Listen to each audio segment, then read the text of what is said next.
Welcome to Clotheshorse, the podcast that wants to know, and I assure you this has nothing to do with today's episode, but a memory was unlocked for me this weekend.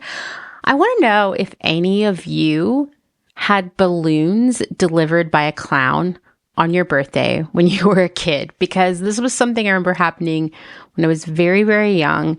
My grandma, all the nice things that happened to me when I was a kid came from my grandma, and she would, for me and my cousins, have a clown just roll up in a car and come up the driveway of her house with balloons and a stuffed animal for us on our birthdays.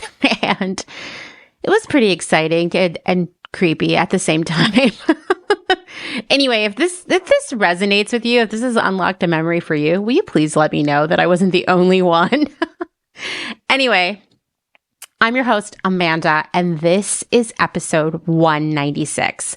My guest this week is Maxine Bédat, the author of Unraveled, The Life and Death of a Garment. And she's also the founder/director of sustainable fashion think tank, New Standard Institute. In 2021, she led the introduction of the New York Fashion Sustainability and Social Accountability Act. That's a lot of words. But fortunately, it's also known as the Fashion Act.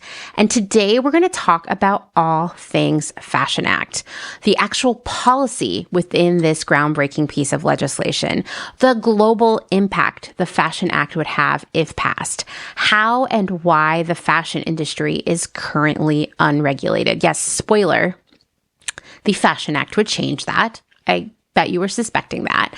And how you, yes, you can get involved no matter where you live. And that's just like the tip of the iceberg of what we're going to talk about, because we're going to talk about all kinds of things. And I'm really excited for you to hear this conversation, because it just got me feeling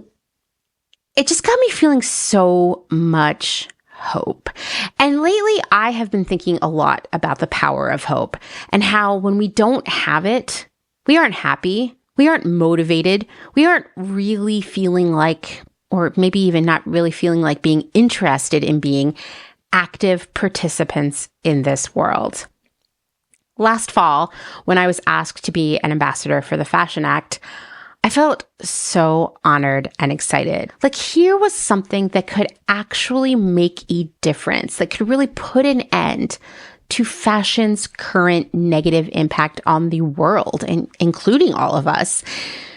As I've said many, many times here on the show, there are only two things that will change the way this industry functions: fear of losing money / actually losing money, and the law.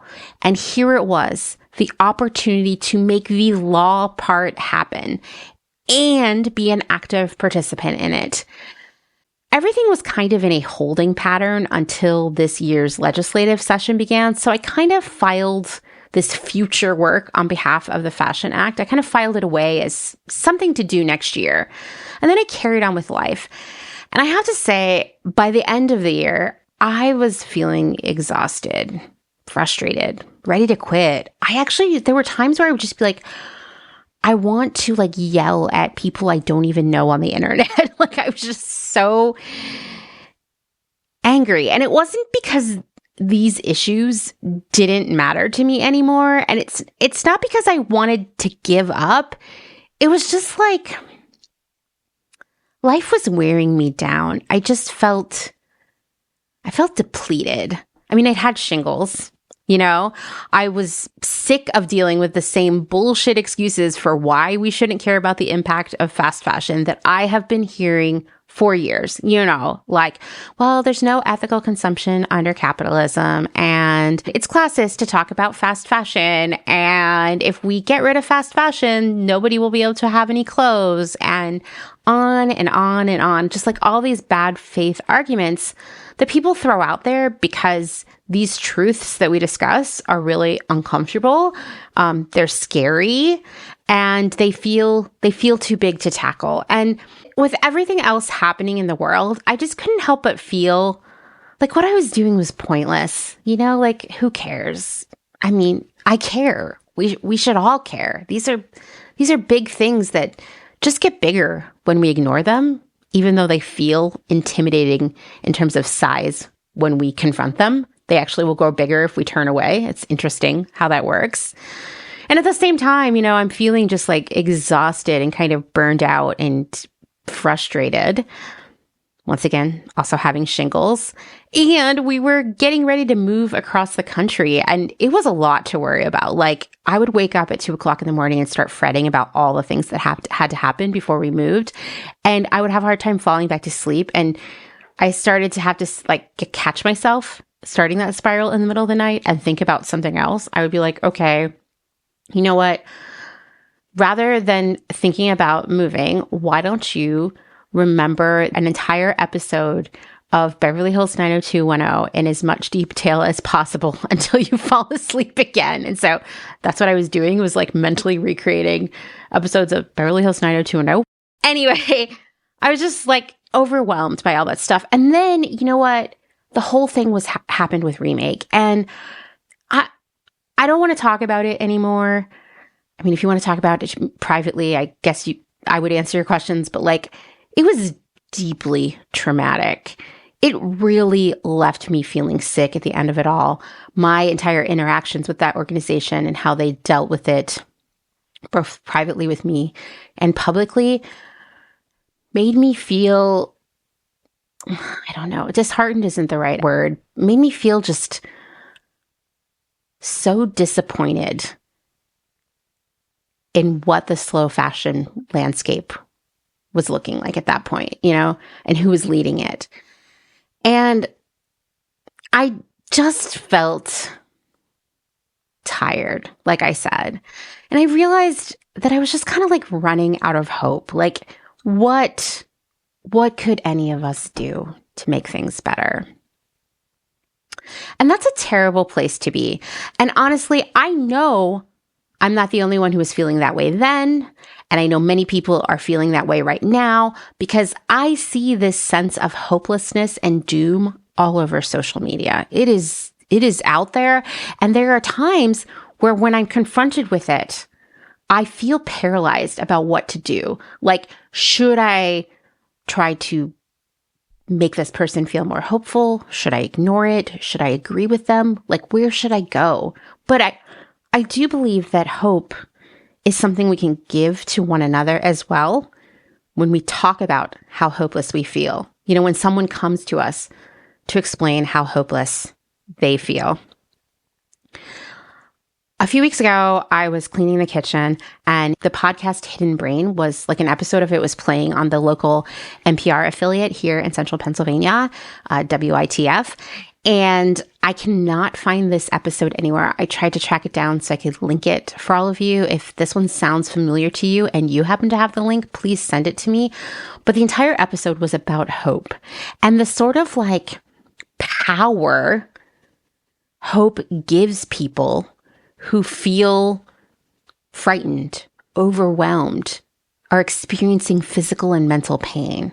Like, hope is this magical thing that really starts within us in the first place. It doesn't even have to come from the outside. But of course, if someone gives it to you, shares it with you, it also grows within you, It's funny to hear myself speak about the importance of hope, because in the early aughts, that like hipster era in which I came of age, this kind of talk would have gotten me laughed out of the room. And in a weird way, I'm still dismantling all of that, like recognizing that talking about hope isn't embarrassing. But there was no place for hope in that era of irony and, I don't know, like stigmatized earnestness. I mean, I'm so glad that is gone. I hope that indie sleaze doesn't come back any more than it already has. And I hope we can just move past it, because there was a sense of doom within all of that. Yet I can't help but look back at the end of that hipster era as we moved into the 2010s and see how hungry all of us were for hope. And you know what? Companies knew that. So hope turned into a marketing message with like hashtag girl boss and Tom's giving away shoes and Warby Parker giving away glasses and a zillion different pieces of merch that were created with the whole like a portion of the proceeds benefits this charity kind of thing. You know, all of that was about sort of commoditizing our hope. Retailers tried to sell hope to us, and I think it worked for a while. I think social media companies tried to sell us hope too, but by connecting us via the magic of the internet. And I'll say that connection still feels real and powerful to me, but ultimately those companies, those social media companies who were giving us this idea of hope, they actually made a fortune by selling both access to all of us, to the big retailers and brands, and also selling our data to them. Once again, profiting off of, well, kind of like fake hope. But if you feel hope and it makes you feel good and excited and motivated, I guess it's never fake, really. But do companies need to be the source of our hope? In today's conversation, Maxine is going to bring up the idea of neoliberalism, which is the belief that economic growth and business are the keys to a better future. That if we just let them, businesses will solve the problems. And you see this played out in the privatization of things like prisons, schools, healthcare. The expectation being that allowing companies to take the reins of these large systems will make them more efficient and effective. That business will solve everything. Well, I think we have all come to realize that just isn't the case. Think about the privatization of prisons. Think about the privatization of schools. I'm not even going to go into healthcare. That one is just too devastating. But I do think in the 2010s, we had somehow privatized the idea of hope, that companies could be in charge of creating and selling the hope to us. I think these companies saw how Barack Obama had brought the idea of hope to the mainstream, out of hipster hiding, and people loved and voted for that hope. These brands saw that the recession and the resulting social and economic repercussions, like the gig economy, like permanent freelancing, like stagnant wages and rising housing costs, these things were breaking us. Hope was something we could be sold in the form of apps and fundraiser teas and so much more. But real hope starts with us. And it's been in short supply, right? There are moments I can think through the past few years where I have seen and experienced incredibly moving moments of hope that when I witnessed them, when I took part of them, I'm kind of like tearing up right now. They literally moved me to tears because they felt like this powerful wave washing over me. There was the first Women's March. God, in Portland, it was pouring and cold and not the kind of day where you want to be out all day carrying a sign. And yet the hope was just buzzing around all of us, that we were all in this together. There was the way all of us were so excited to get out and vote in 2020. I remember when Dustin and I dropped off our ballots in Philadelphia. It was right before we moved out here to Lancaster County for the first time. Everybody was outside the voting drop-off place, cheering and singing and just being excited.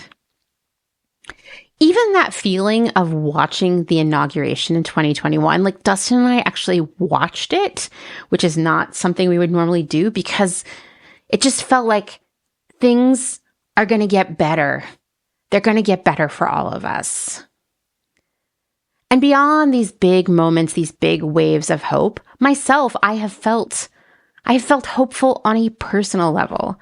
There was that hopeful feeling of taking a big leap into something new. Like when we moved to Texas, when we then 2 years later moved back to Pennsylvania.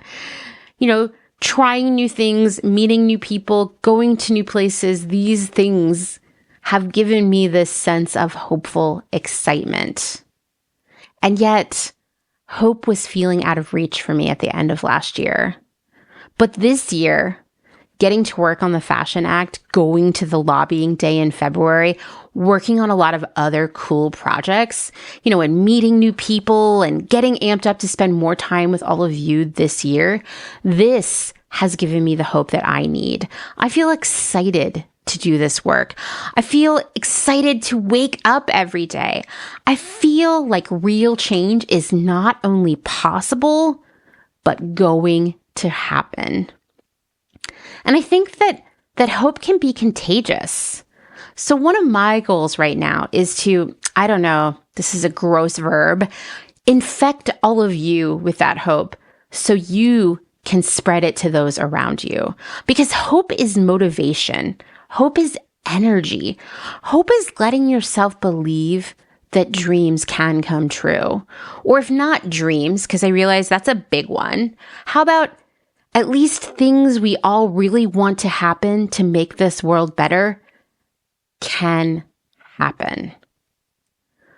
Let's let ourselves hope together. And really, this whole conversation I'm going to have with Maxine today is all about hope and making change with that hope together. So let's jump right in because we have a lot to discuss.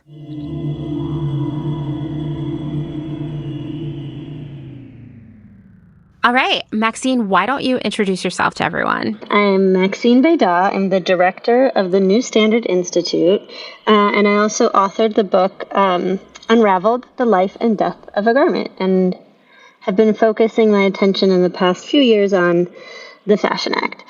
So I have a question. I know that you went to law school because Yes. you told me. How did you end up going into a path where you became this activist fighting against fast fashion? Yeah, it's so interesting that you use the word activist because it's like a word that I don't like, or it's not that I don't like, I bristle, I guess, when people apply that word. But I think, so I started off in law school and was going to do, maybe a very corporate path. I went to school in New York, where that is a very normal path to go down. But then also had done work at the UN, and that was very interesting to me. And I think I always just was very curious about the way the world works. And it was that curiosity that led me, even in law school, I took a year off and I started up a nonprofit that was working with artisans in the global south. But I was still kind of thinking, do I do this corporate side or do I do a completely different path? And then it was right when I was graduating law school, I created a startup with a friend of mine. It was a venture-backed company, and that was expanding this idea that I had started with the nonprofit, and it was about telling the story of how products came to be. And then through that, we ended up focusing on clothing, and the company was called Zadie, and we made our own clothing that was made in the U.S., and that is how I ended up doing what I'm doing now. I just saw how little information there was about the impacts of the industry, and this was back in 2012, 2013, and I was Googling stuff. I was how is nobody talking about this? And it was a different time, but it just seemed kind of crazy, and I just saw how it was really hard for us running the company Zadie that was trying to do things so differently and telling the full story down from the cotton farm and sheep ranch, all the way through, that there was so much greenwashing in the marketplace. And it was really just hard to distinguish what we were doing from other companies that were just throwing labels out. It's funny you're talking about how, this wasn't even really much of a conversation in 2015. Yeah. And that's only 9 years ago. Yeah. And I remember at that time, any wind I got of sustainability, environmental impact, those kinds of phrases being used in tandem with fashion or clothing was strictly at trade shows where it would be like a presentation about how you could leverage sustainability messaging to sell to your customer. Yeah. And this idea that like millennials only care about causes, which wasn't true because millennials certainly helped fast fashion become the predominant business model. Yes. But it was always the angle was always like, this is a marketing message. And I would go to see brands, big brands, who were like, oh, have you seen our new sustainability capsule? Yeah. And it would be like, oh, it's all made of bamboo or it uses less water. And then if you tried to ask any questions deeper than that, it was like, oh, I don't know. I'll have to ask someone. So it's interesting to see how far we have come in a really short period of time, because I feel like this conversation didn't get really serious until like 2019. Yeah, it's definitely been a journey. And I remember even, this was maybe like 5 years ago, when I was doing research for my book, and I like worked in a co-working space in Brooklyn, and I saw somebody like in another company that had a pitch deck up, and it was up, of trends, like fashion trends. And it was like, I don't know, animal print and stripes and sustainability. It's like, yep, that's the problem right there. Yep, like, and yep. Exactly. Like, it's just a trend. Yeah, no, definitely. I mean, you just unlocked a memory for me of that. Yeah. Like going to corporate meetings where they were like, here's our trend forecast for next fall and what we're going to be designing into or whatever. And sustainability would be one of the trends. And you were like, that's not like you're wrong. Yeah. Or like, I remember like getting, early PR for Zadie, and they would always like only want to include us in like Earth Day roundups of like, these are the things that you could buy. And I was like, this is not, no. That's really interesting too, like thinking about Earth Day as like a marketing message. I think we reached like peak using Earth Day as a marketing story around 2021, I want to say. Yeah. And I noticed last year a lot less brands were speaking about it on social media. And I saw the same effect happen with International Women's Day, which was, just last week as when we're recording this. And usually, because sometimes I too like to troll on the internet, like silently to myself. I don't actually leave comments, but I like to go to different pages for brands and look at their posts for things like Earth Day or International Women's Day and make snide remarks to myself. It's enjoyable. It's relaxation. And none of the brands who are usually big culprits and like, you are a bold, independent woman, buy this stuff or whatever, none of them posted this year. Interesting. And I was like, wow, I think that they know now that they shouldn't open that can of worms, because then we're going to say, okay, well, what about the women who sewed your clothes? Yeah. Like they know now. And I think that they're wising up a little bit about Earth Day as well. We'll see what happens this May. Yeah, we'll see. But I do wonder. But there is definitely more of at least a basic sophistication in like, let's not open that can of worms. I wouldn't say they're yet at the stage of like, let's actually address the problem. They just know. Oh, right. Yeah. Let's be sure to be clear there. They're not like, oh, we've changed. We get it. We're changing what we do. No, they're just like, we don't want the social media manager to have a stressful day, so we won't post about it. Exactly. Very good point. I also thought it was really interesting you said that you bristled at the term activist, because I actually feel the same way. A few years ago, I was just telling this story to someone else actually this morning. A few years ago, there was some press about me where they referred to me as a fashion activist, and I felt so uncomfortable with that term, as if, one, how could I possibly be an activist? And two, like there was something about activist that felt like it was loaded with something. Yep.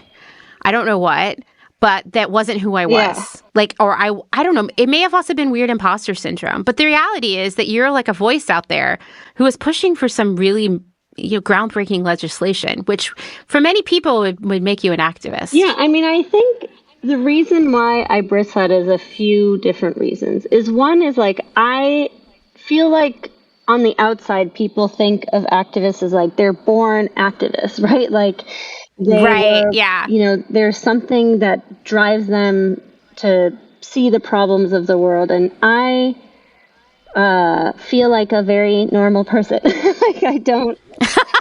Same. Yeah. I think, to me, it's like, I think that a very normal person operating very normally in the world and coming and seeing these realities would react in the same way and do the same things. And so I think that's part. And I also feel like there's something othering about that. Or there's this impression that like, either the activists are ineffective or activists are the ones taking care of it. And so I don't, as a normal person navigating the world, need to do anything. And like, that is not true. Like we need everybody to engage in this subject. And even if that's not their everyday work lives, like that they are participating and finding ways within their lives, like to show up to these spaces, because the activists, quote unquote, like we don't have it, like we don't got it under control.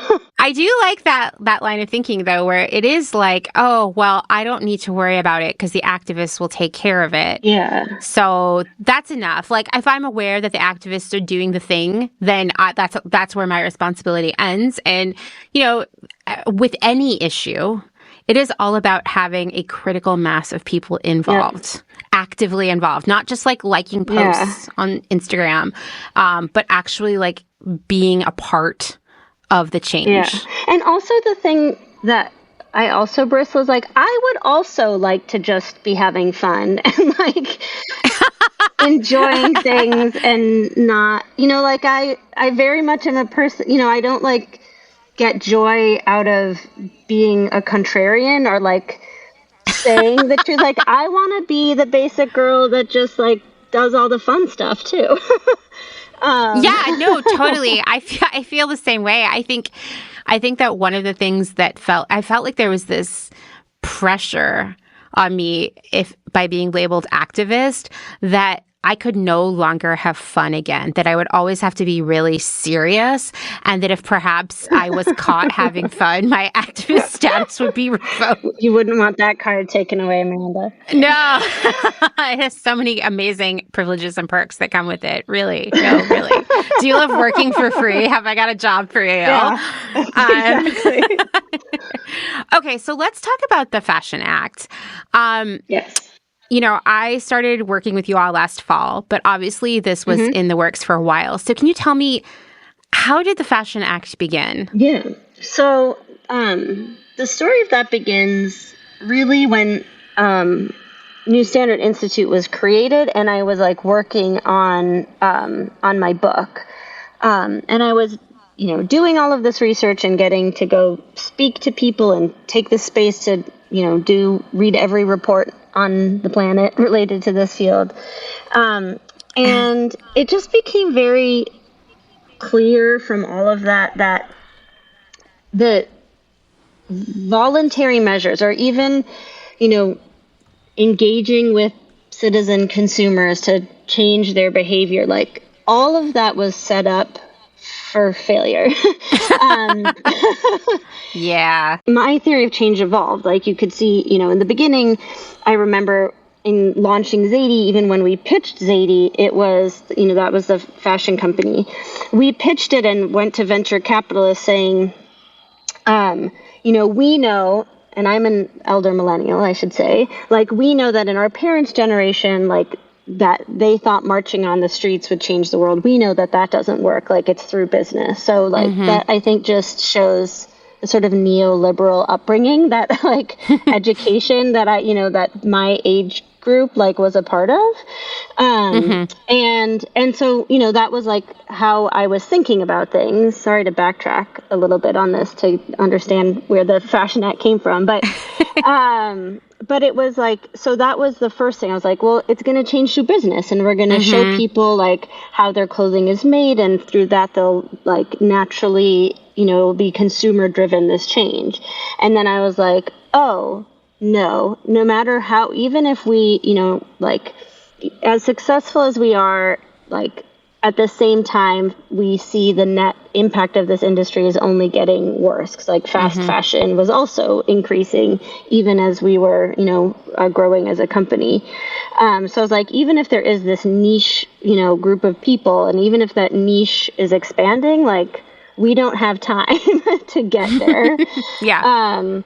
And it's like very muddled in this, when there isn't regulation around green claims. So like, how is the consumer even supposed to know and spend the time to know that like what we were doing was legit versus another company that was just like throwing a label on it? So that I was like, okay, the change isn't going to come from business alone. And, in NSI, the early focus, New Standard Institute, the early focus was like really on consumer engagement and like education. I was like, okay, that is at least broader, and I'm not trying to sell them another product, but we're competing, and like anybody who's in the sustainable comm space like is competing with a $2.5 trillion industry marketing a very different message, and that is like a very unfair fight. And so that, like, then it just became clear, like, why do we not, like, every other industry is regulated, and that's why we have laws. And I was like, oh, right, Maxine, you went to law school. Like, what? Yeah. And so then it was, at New Standard Institute and writing, like, the solutions chapter for the book, it just became clear that, like, law was necessary. We were not going to make this system change without like legislators showing up and doing their jobs. And so like that was in the early times, and then very concretely the Fashion Act came to be because as we had like this unwieldy Google Doc that was like tracking different like kinds of legislation that could be applicable, or what, as we were starting to think through like what that should look like. Woman Senator Biaggi, a former New York State senator, we were connected to her, and she was also a lawyer by background and had been in the Fordham fashion law program, and so she was interested in the subject, and she had introduced a like copycat bill of the California Transparency Act. And when we were connected, I was like, hey, listen, like, we're so excited that you're interested in this space, but that bill, like, that law in California hasn't been terribly successful. But if you are interested in doing something of more substance, like, we are super ready to roll up our sleeves and do that with you. And so she's like, yes. And so that was about over 3 years ago. And since that time, we just reached out to a lot of different stakeholders in the space of like what was happening in other jurisdictions like the EU, what needed to happen. Like basically it was, what are the biggest impact areas and how would we address that in law?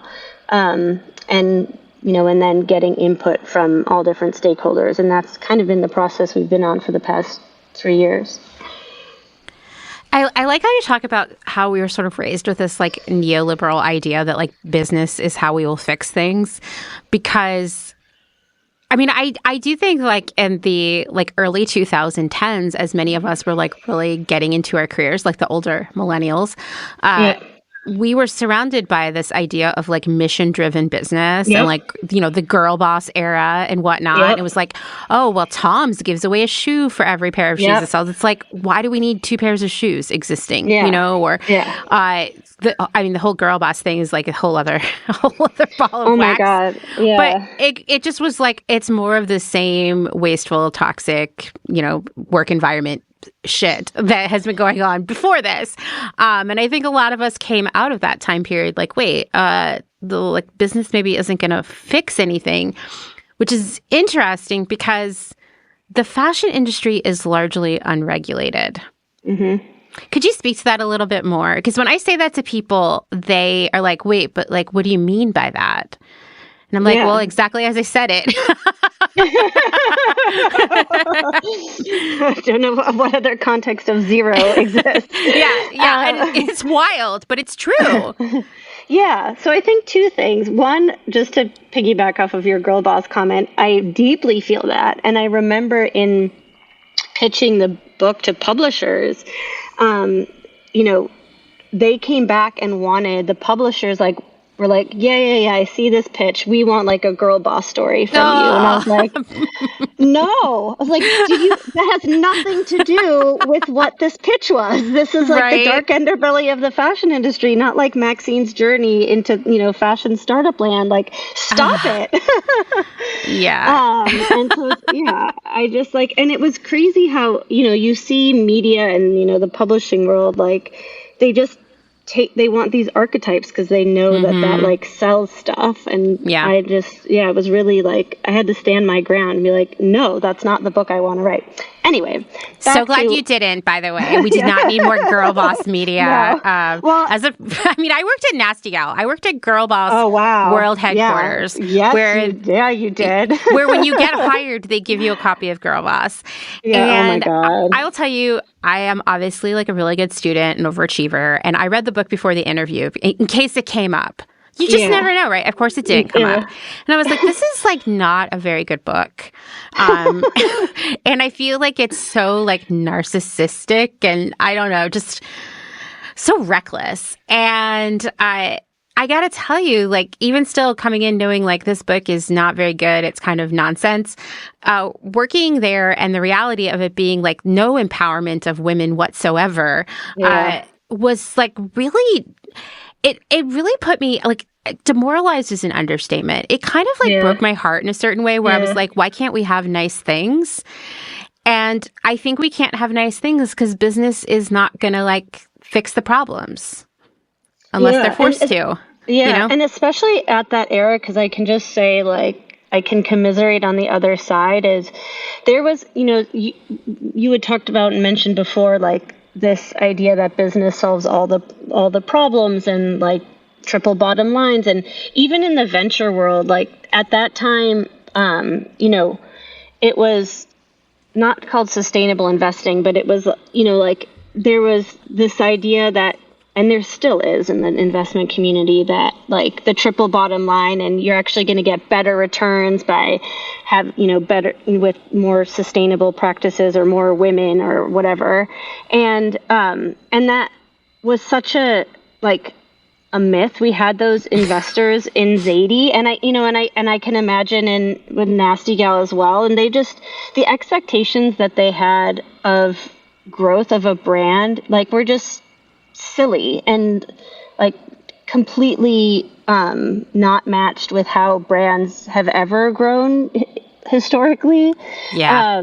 And so I think that just they wanted to invest, and I can imagine in Nasty Gal, this idea of a woman, and therefore the investor can feel great about themselves. But at the other end, they're no, you need to actually outperform everybody else also. And that can only lead to an unhealthy work environment. Yes, absolutely. Yeah, it was a lot of smoke and mirrors. After Nasty Gal went bankrupt, I worked for another women-run startup called Wildfang, and we did a couple rounds of fundraising while I was there, and we would go in and meet with these investors who were always more they would be I'm an activist investor. I invest in these businesses that are, different, women run or have a different target customer.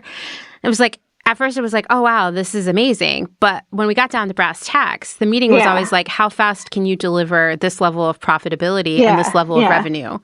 Yeah. It was never thinking about the larger community sort of halo effect of supporting a business like that. Yeah, no, they don't care. They don't care. Yeah.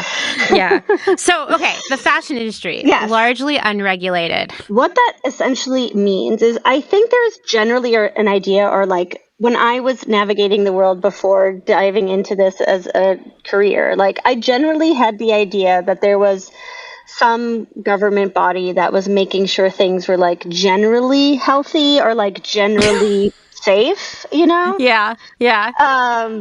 And that's not true. It's not true. So when and combined with, there are industries that are in the U.S. that are still, manufactured in the U.S. and there are certain regulations that that have been built up in the U.S. around manufacturing domestically. And then there are industries, and I think fashion is the apex of this that are produced abroad.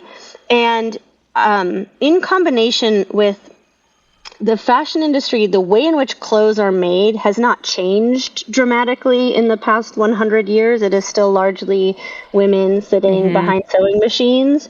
And that's not a capital-intensive industry. So it's not expensive to set up a factory somewhere, anywhere.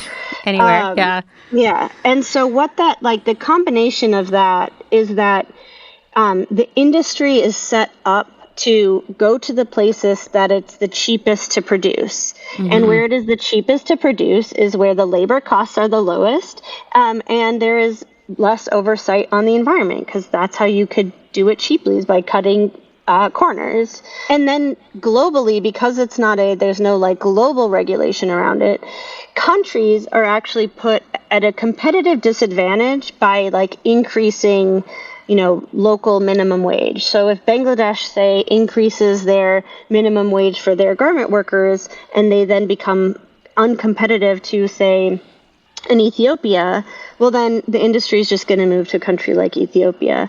So it's unregulated in that it's also part of this like global race to the bottom. That's what lack of regulation means. Even if you compare like the beverage bottling industry, they have voluntary agreements on like disclosing how many bottles they produce.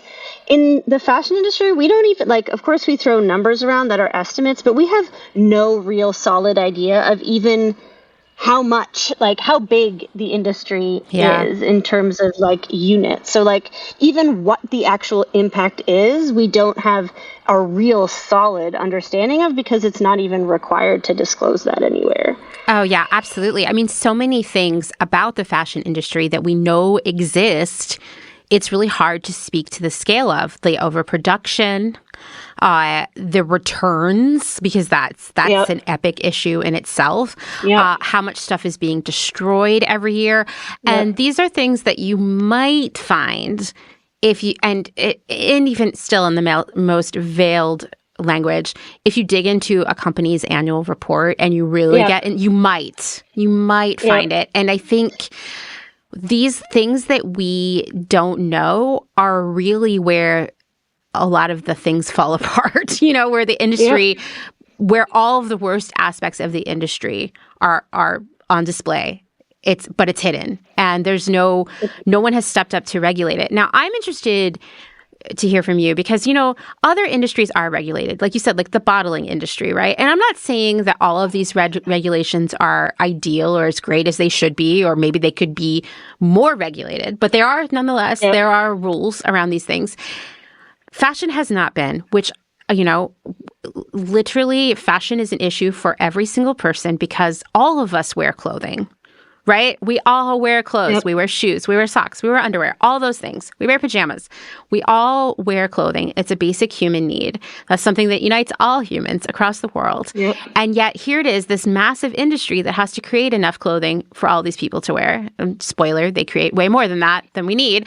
How is this industry that creates what is a human basic need not regulated? Do you have thoughts on why that is? Yes. I do. I have two thoughts on it. Okay. One is, I think that part of it is the gender dynamic of this industry. So I can give you an example. I have made it a personal mission for strict climate reporters to cover this industry because it has, in the most conservative estimates, the same emissions as the entire aviation sector. Right. So not a minor player in global emissions.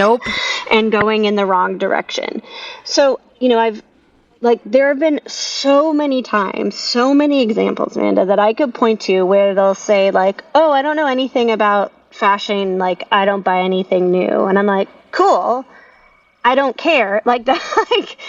I'm that's great that you personally have a sustainable relationship to clothing, but that's irresponsible for that to be your reason not to cover this subject. Yep. So I think that part of it is the gender dynamic. It's seen as a women's industry is seen as a superficial industry. And so it gets dismissed as unnecessary. And then also I just see the dynamics in like media coverage where, and I try to think about the parallels of other sectors, but so many times like, I'll say this is a climate story and they'll be like, cool, the fashion desk should cover it. I'm like, but then only the people who read the fashion stuff are going to read it. Like, but you're a climate reporter. How is this not a climate story? Sure, like work with the fashion desk together. Yeah.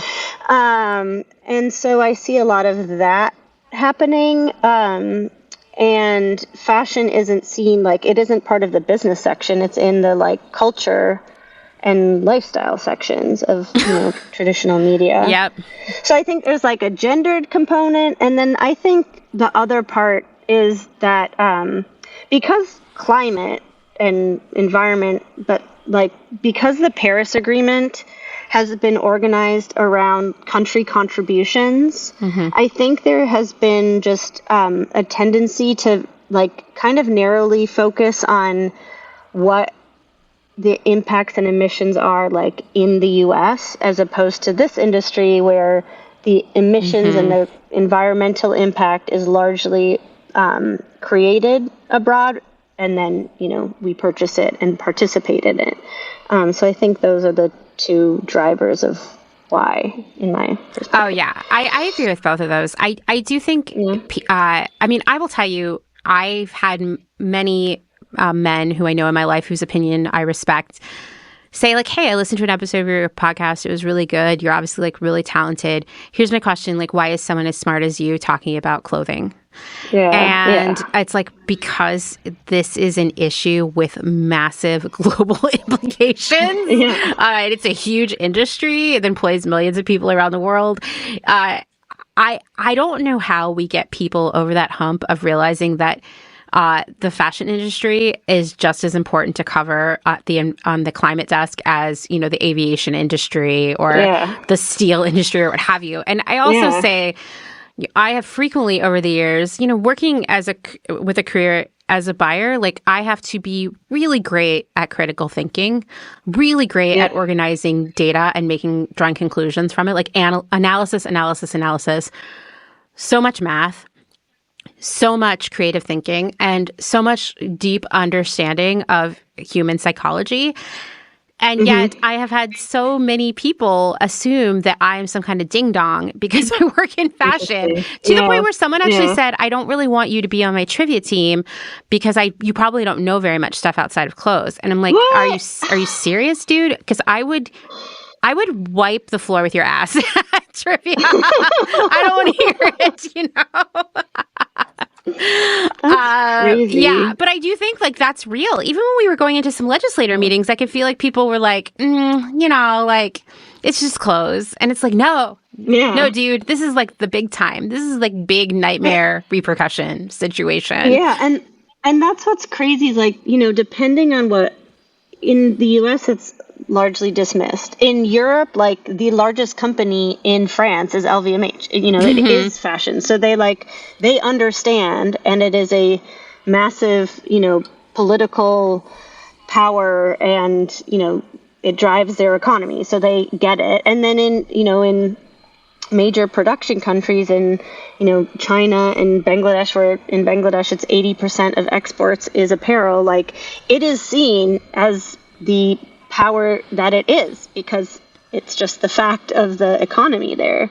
So it really is, I think people's inability to see systems.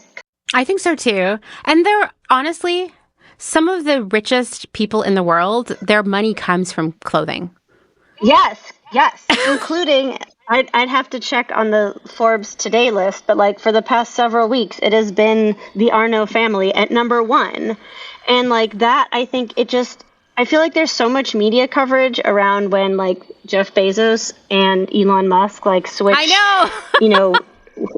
And they never talk. I'm like, no, the richest person is the Arnault family. Like, why do you never cover that? Like, Ah, Yeah, the second richest is the Zara family. Well, that's not their name, the Ortegas. yeah, they're up there too. And like as Shein rises and Temu, like yeah, they're also like rising the ranks. Like I think the best, as you're saying, Amanda, like the best way to understand the power is like go to the Forbes billionaire list and see how many of those folks have derived all or part of their wealth from selling garments. Yeah, it's real business. Yeah. It's like real business.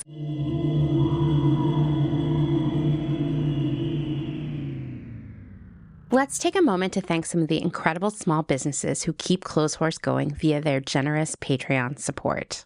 Selena Sanders, a social impact brand that specializes in upcycle clothing using only reclaimed vintage or thrifted materials from tea towels, linens, blankets, and quilts.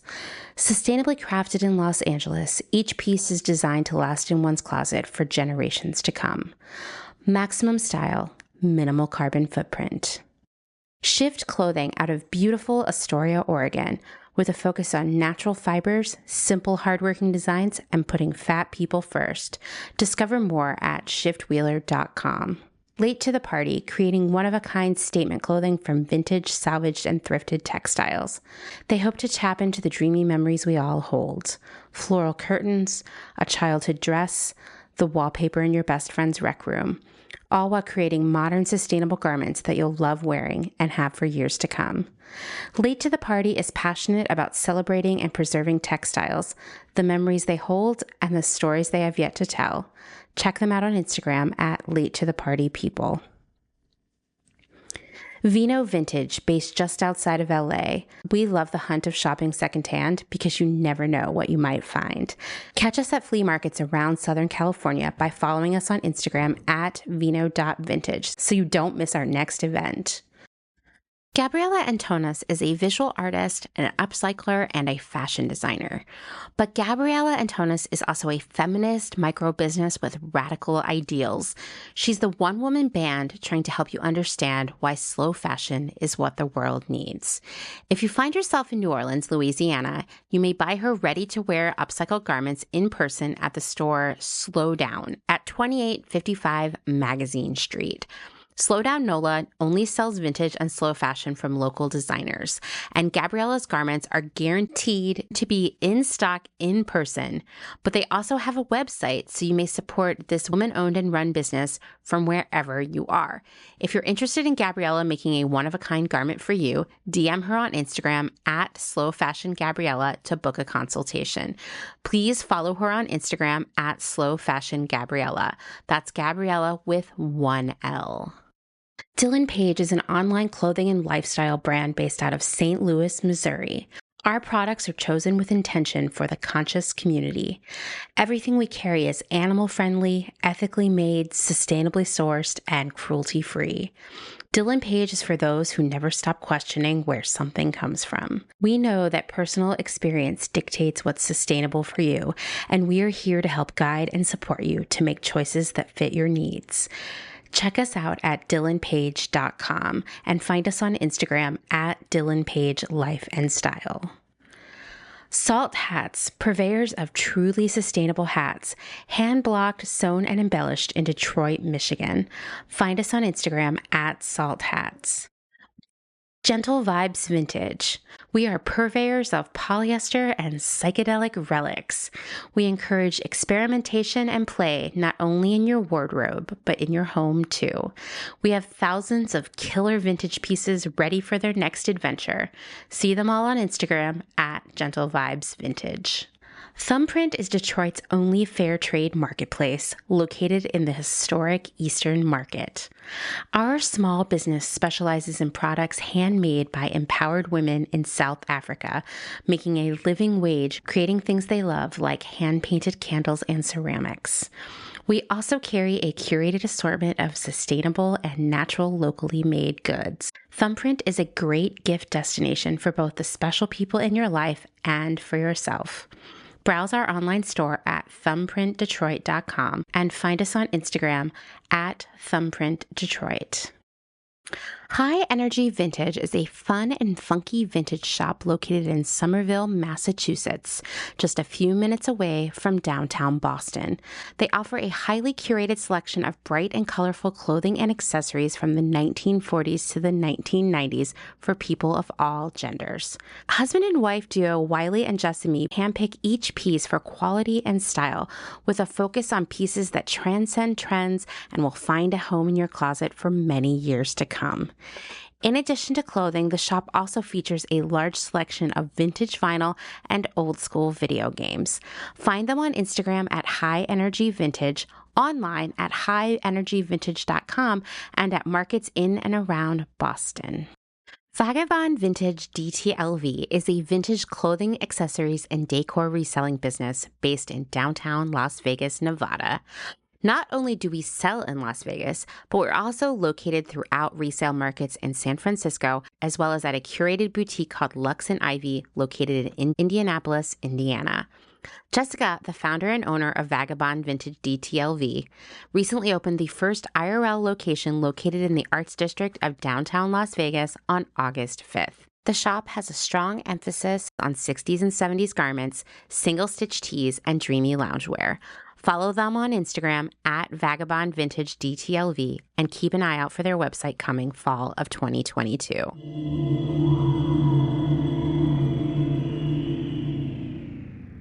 First question I always get from people who want to know more about the Fashion Act is, what are the policies within the legislation? So it's going back to, it's trying to tackle like some of the main drivers of the negative impact. So that is labor, that is climate, and that is chemicals.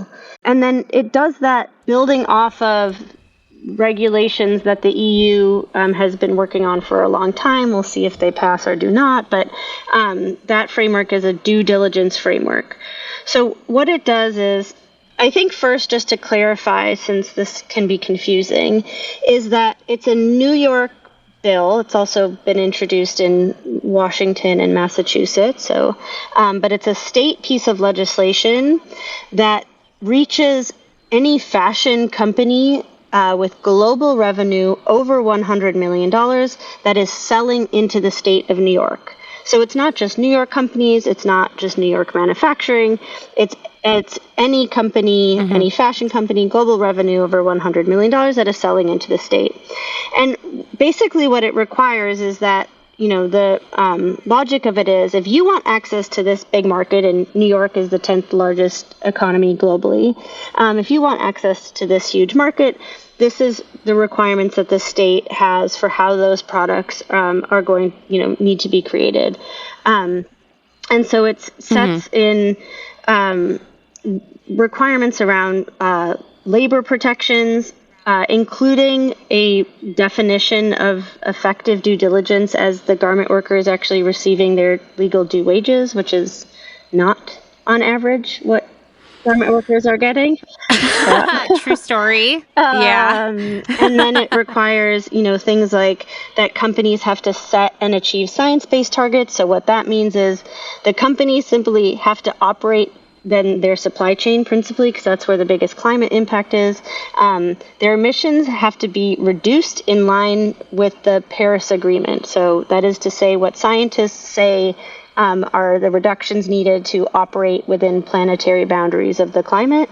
And then on the chemical management side, since chemical use, like the type of chemicals and how they are managed, is a massive issue in the industry, of course, it requires that the leading suppliers for the brands are effectively managing their chemical use, and there's a standard that has already been created through the Zero Discharge of Hazardous Chemicals Organization, ZDHC, and the bill sort of picks up that framework.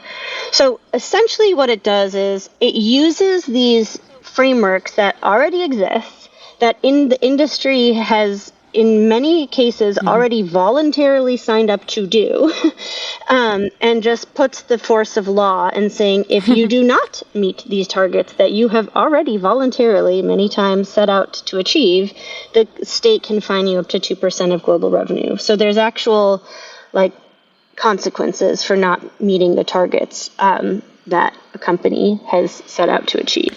I think it's interesting you call out that a lot of these companies, the biggest retailers out there, Nike, Zara, H&M, et cetera, they have set forth at least conversation about having these goals, these intentions, right?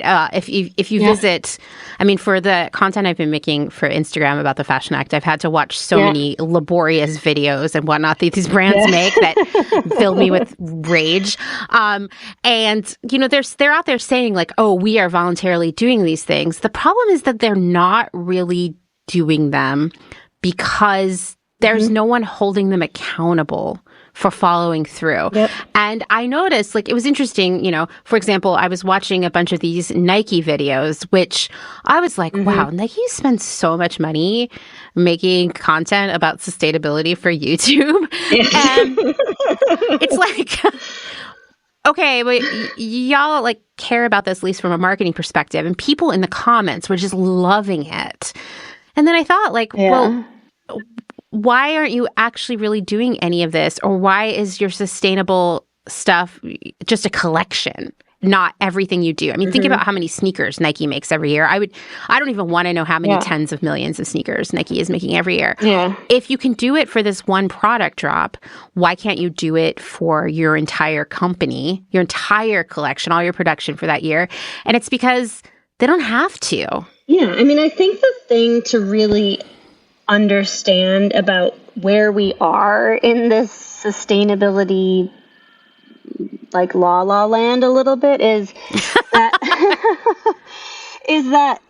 okay, so if we go backtrack, as we were talking about, back to the 2010s, nobody was talking about it, then it became this trend, right? And it's this identified interest of millennials and Gen Z to that they care about the environment, and there was also, as we have talked about already, in the ether, this idea that companies could have triple bottom lines and they could do good by being good. And all of, that sustainability was going to be free. Not even that it was going to be free, but that it was going to be cost savings because it was efficiency gains. And that, I think, is the most dangerous and myth. And that's kind of gotten us to where we are right now, these companies hired these sustainability teams so they could produce projects that they could stick in their ESG reports. And they could, make those lovely videos that you've had to laboriously watch. And they could say cool, we've done this thing. But the industry, and you've documented this so well, is that the industry is stuck in pilot project mode because they can say oh, we're going to fund this thing. And we, the sustainability team gets some sort of budget and we're going to use it to fund this thing. And it will be a capsule collection that we can throw into our report, talk about, get the company to be excited about. But that is going to be more expensive, not as more expensive as people think, but it's not going to be free to then bring that out across all the collections. And so when it hits the actual bottom line, which it would do, then there isn't the appetite for that because the industry, as all industries are, have been so focused on short-term profit maximization. And that's why we're stuck in this space. And I just want to say one other thing, because it's not it doesn't mean we go from a t-shirt costing $2 to a t-shirt having to cost $200 or $25. The everybody that I speak to that is doing this work, it's talking about adding pennies per garment. It's not, it's the fact that it is incrementally more expensive, but it isn't as dramatically more expensive as like all product, if we move to a sustainable future, now all products are going to be as expensive as currently marketed sustainable companies are. Right. Yeah. No, I think that's always the first question that comes up is like, oh, well, if we pass legislation like this and the industry is required to get its shit together, is everything going to be really expensive like sustainable clothes are? And I'm like, actually, for everybody involved in these supply chains to be paid a living wage would only change the cost of a garment by about 5 cents. Yeah. I mean, it's not this extraordinary. What the problem is right now is that because none of these like more sustainable processes have been normalized, they are not scaled. And I think like a really great example of that is Renewcell, which you and I were talking about last week. Renewcell going bankrupt wasn't because people didn't love the idea or that the finished product wasn't great. But the problem is that like with one factory making fully recycled textiles, the pricing cannot compete with a gazillion factories making virgin polyester. You just can't. And that's the problem, that sustainability is a niche interest at this point rather than being the status quo. Yep, exactly. And it was a point that was driven home to me. I was, I forget the name of the film, and it was so good. Oh, Fashion Reimagined. It was about following this wonderful designer in England who was like trying to make her most sustainable collection. And, she was going through this journey very similar to the journey we had with Zadie. And she ended up in her like worldwide tour finding several of the same suppliers that we used at Zadie. And I was like, that to me was so indicative. I was like, the problem is the reason why things are so expensive is like there are like 5 crazy suppliers that, are doing this, because they are really driven, by things other than like the bottom line. And it goes counter, to like their own pure business interests. But like, as you were saying, it's not the status quo, so it's not everywhere, and therefore, like, able to drive the price down. So it's only, like, very, very, very, very niche suppliers, because there's, like, a dozen of them around the world. Yeah.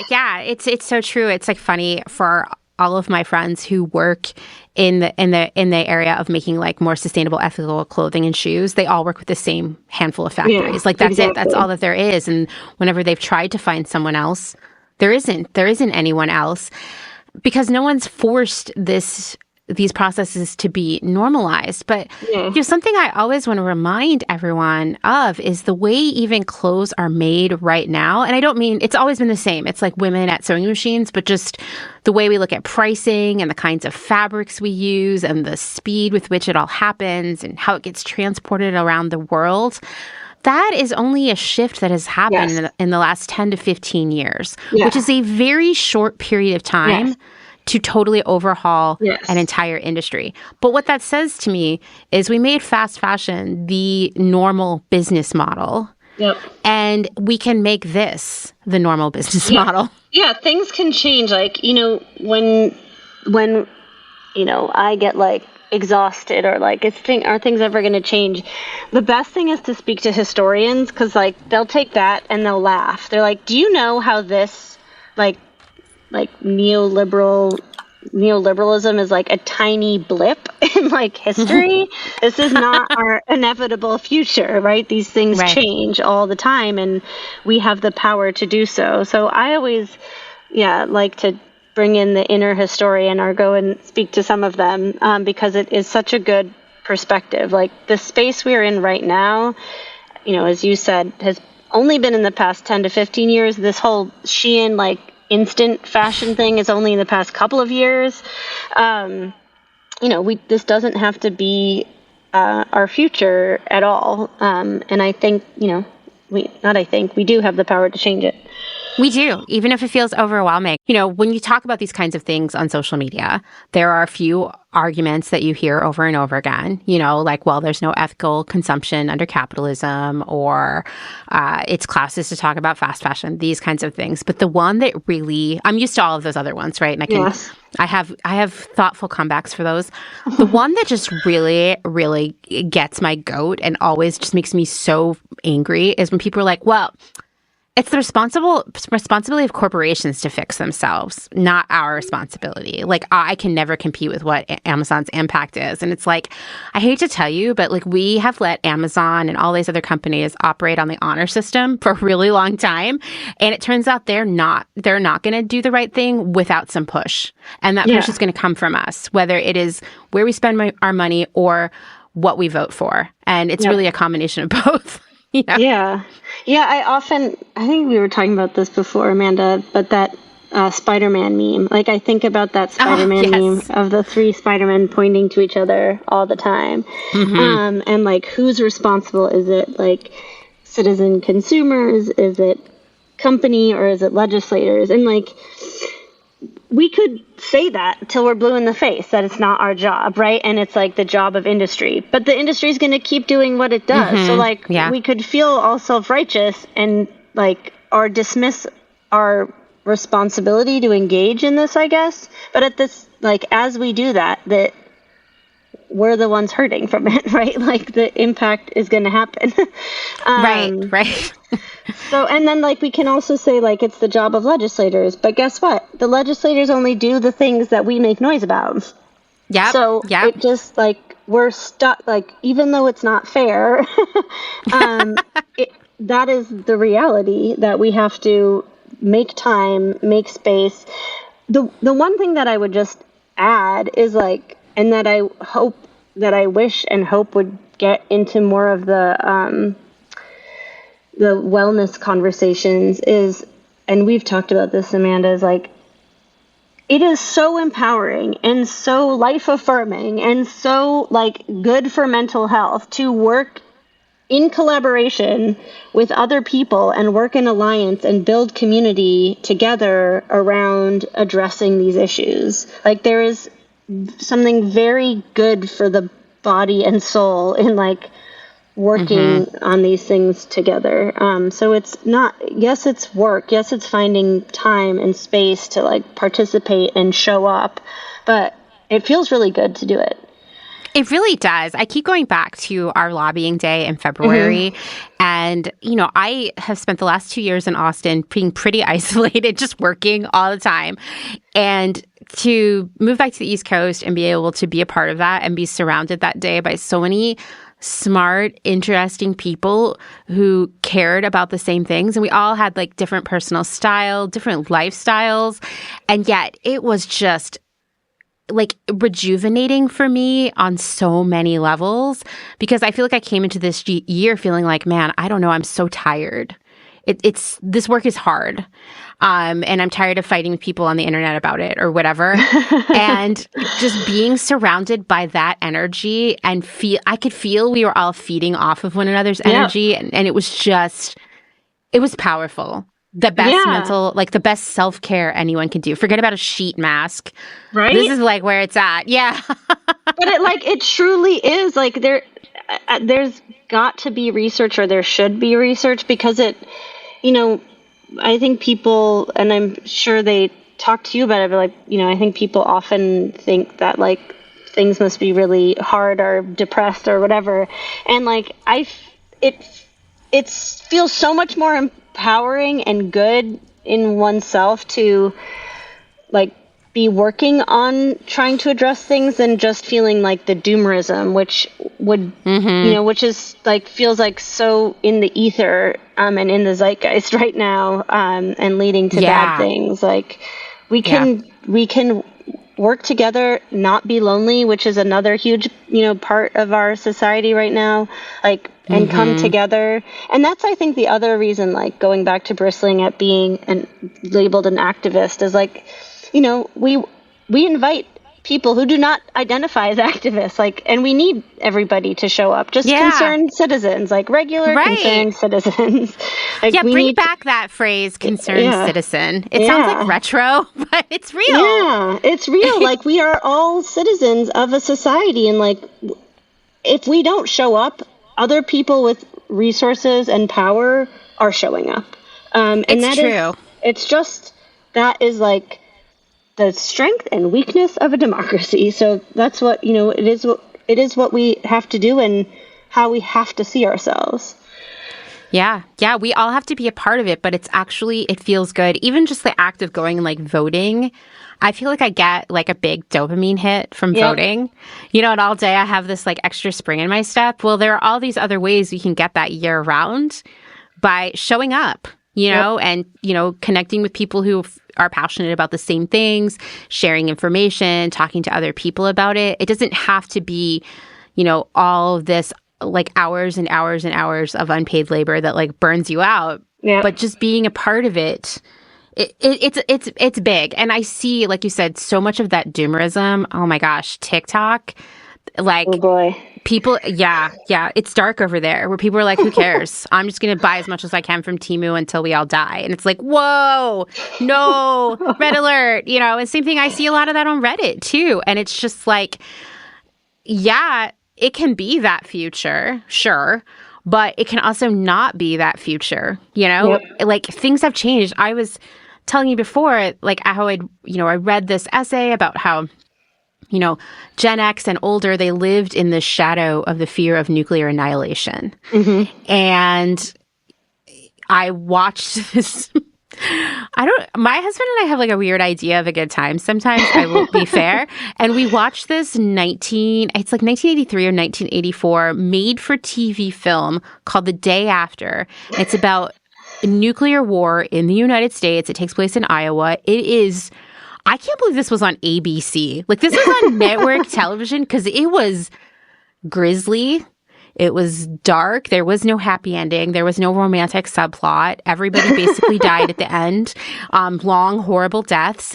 And it was really eye-opening for a lot of people. We watched all this news coverage that we could find on YouTube afterwards about how that night, it was like that this was on ABC. It was like one of the highest rated television moments in years where people dropped everything to watch this film together with their church group or at bars or with friends and family. And it began this like activist campaign of concerned citizens just bombarding the White House with postcards and letters about how it was time to do something about nuclear weapons. And it really started this huge sea change that led to a lot of disarmament agreements over the years after that.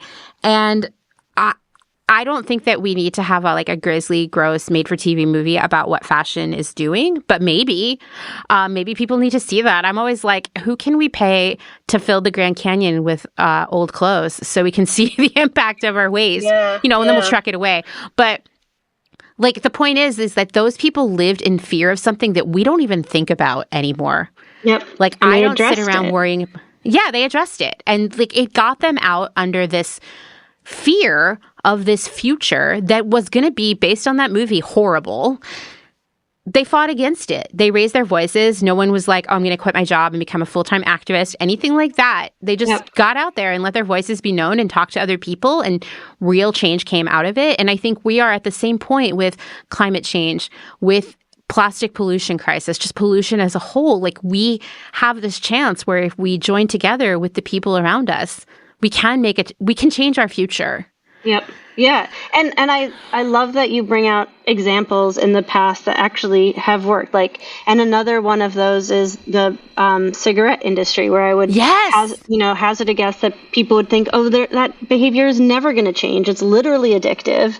And there's, powerful companies making a lot of money. Like, how is that ever going to change? Well, concerned citizens showed up, changed the rules, changed advertising laws, and lo and behold, the system changed. And a very much textbook addictive behavior is much less than it used to be as a result. So these things that seem so entrenched in society, like, we do have the power to change it, but it does require showing up. It's true. The smoking one is such a good one because, there was a time where there was a smoking section on airplanes and in airports, and people were smoking in hospitals. If you've watched Mad Men, people were just smoking. It seems like an alternate reality to us because I rarely see someone smoking now. It's like, it's just so fallen out of favor for so many people. But even when I was a child, people were smoking all over the place. Yeah, in restaurants. Remember there was like a smoking section in restaurants? Yes, gross, right? Yeah. I mean, it's gross. It's like wild to think about. And I remember as a young adult living in Portland, Oregon, they were trying really hard to pass a law that wouldn't allow smoking in bars anymore. And people were like, well, that'll be it. All the bars will go out of business. It'll be the end. That's it. It took years to get passed because there was so much pushback about how it would affect bars. It passed. And I would tell you, bars kept on going. Yeah, right? It still exists. In the same way that the clothing industry, like, we're still going to be wearing clothes. I have no doubt that the companies are still going to continue to thrive. It'll just be a different business model. Exactly. And I have firsthand seen how legislation like this, even when it's on a state level, is really impactful. Like, California has like the Prop 65, I believe that's what it is, where like lead and other materials can't be in products or they have to be labeled, which then no one wants to buy them. It's a deterrent. Yep. And I would see how, when I was working in accessories, for example, we would frequently have to resource components for shoes and bags and jewelry because they tested positive for lead. The company would not have been doing that kind of testing if there wasn't legislation in place, and therefore there'd be lead in all this stuff. Yep. So it didn't ruin the business. It didn't raise prices, but it did make people safer. Yeah, absolutely. And I think it's basically like what we are doing on the inside of companies by passing regulation is changing like where the sustainability team sits. So no longer will it be in marketing, which is oftentimes where it exists. It will be like, integrated into sourcing and into, the regulatory spaces, which is where we want it to be. Absolutely. So let's talk about the business impact of this, because you said something when we were prepping for this that was, I think, is really important to underscore here, is that this bill might sound as if it is anti-business, but it's actually pro-business. Yeah, it is very much pro-business. It is pro the future of business. It is setting up the guardrails for how we can have industries that are successful, not just this quarter, but for, as we go up in the ranks and our children do, that there will be quarters that can continue to thrive. It's very much, it has been even drafted with the input of many of the leading industry players who recognize, I think, that because it's an industry that shares suppliers, one company, even if they're privately held, and like they want to do the right thing, because they do not own outright their factories, they are limited in what they can do. And so it has to be, in order for any one company to be successful, achieving sustainability targets, the whole industry has to do it because everybody has to show up and lift the floor of the industry. So that's what is meant by it's pro-business. It's ensuring that the floor is lifted, that all players are going to show up in those spaces, and it's not just the same two companies trying to push advance something on suppliers. And we can be really concrete. Let's say you have, a Cotopaxi, who's a leading, sponsor of the Fashion Act, or backer, I should say. And they, work with, a handful of suppliers. Other brands are also working with those suppliers. So if they say, like, right now without regulation, if they want to, reduce the emissions in their supply chain in line with the Paris Agreement, and they go to their supplier and they say, like, will you do that? Well, what's the business case for that supplier to do it? Right? Right. They don't have to. So they'll be like, no, cool. Like, why would we lose money? Like, we can't lose money in a competitive system. And because the other brands are not coming to the table and not just asking for it, but figuring out the financing mechanisms to pay for it, it's not happening. Certainly not happening. There's like pilot projects in that space also that they can, put in an ESG report, but it's not happening at the systems scale. And so that's what is, that's, how it's very much pro-business is it's, ensuring that the whole industry is coming to the table to be able to share their responsibility, and lift the floor for the industry to, thrive, not just today, but tomorrow. Yeah. I mean, I think that brings me to, you and I talked about this, and I have been thinking about it nonstop since then. I even made a reel about it last week. This idea that like right now, all of these brands that adopted the fast fashion model to be relevant, to stay in business over the past 10 years are now, they seem like dinosaurs in comparison to the ultra fast fashion of Shein and Temu and Cider and all of these other drop shipping companies. And, as I was telling you, like I do like to read the quarterly and annual reports for some of these brands because I just like to know what's going on, And I'm going to tell you that what I saw happening last year, and to a lesser extent the previous years, is that these brands, they are struggling. And they are losing customers to Shein, right? They are also losing customers like us who are like, I want to buy something that's nice, that's going to last, that's from a good company, I feel good wearing, or people who are shopping secondhand, like people who are renting clothes, like people who are also thinking about the sustainability and ethics of these brands. So they're losing two customer bases. And I feel that what I have seen so far is a lot of these brands are like doubling down and they're going to try to compete with Shein, but they cannot. They will never be able to. Shein has advantages that they will not have that make them unable to either both hit the pricing that Shein offers, which, by the way, there are dresses on their site for under $3. And that's not okay. That is not okay. It's not okay. I am not okay with that because, let's just think about who made these, Yeah. So where was the cost, the societal cost being paid? Exactly. So they cannot compete with Shein on pricing, and they also can't compete with Shein on offering 5,000 new styles every day. That's wild. And really, now is a great opportunity for these brands who maybe have been operating as fast fashion for all these years, but had sort of like a veneer over them of like a higher end brand, I think of like the Urban Outfitters, the Anthropologie, the Free People of this world, which, by the way, that company, URBN, is not doing well. And there's a lot of press out there right now, like, don't buy their stock. Right. And people who are analysts in that realm are kind of like, all these companies are doomed because of Shein. Well, what if they decided instead to get on board with what the Fashion Act is doing and really, because they love a good marketing story, right?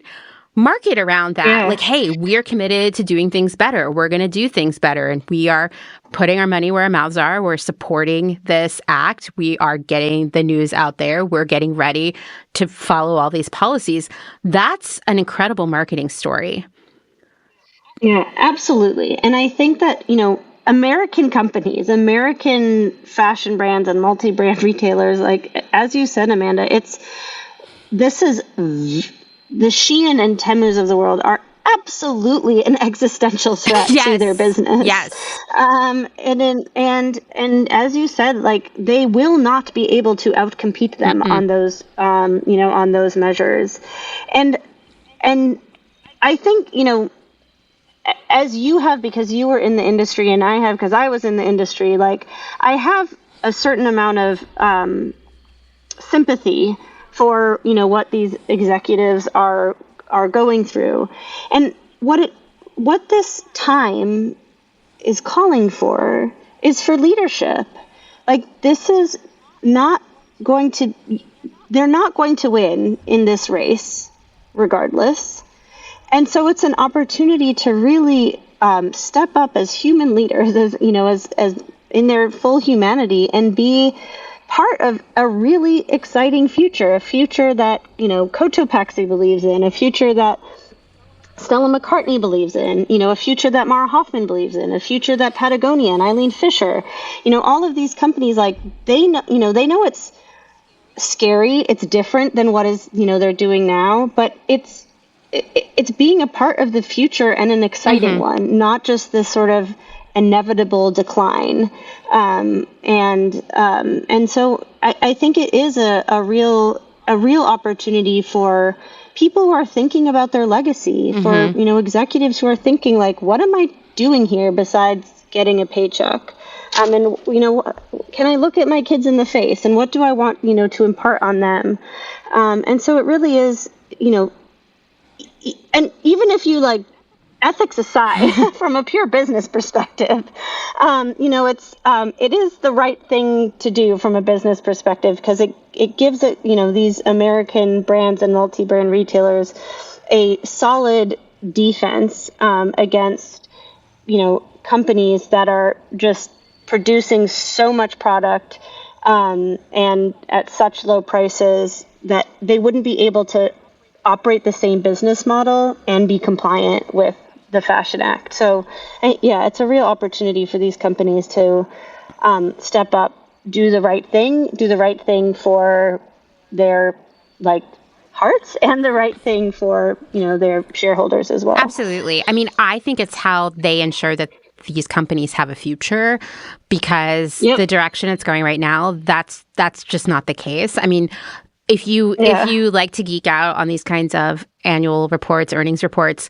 you see, even before Shein was becoming so massive, you see the impact of the fast fashion model and how the math is not completely mathing with so many the returns are out of control.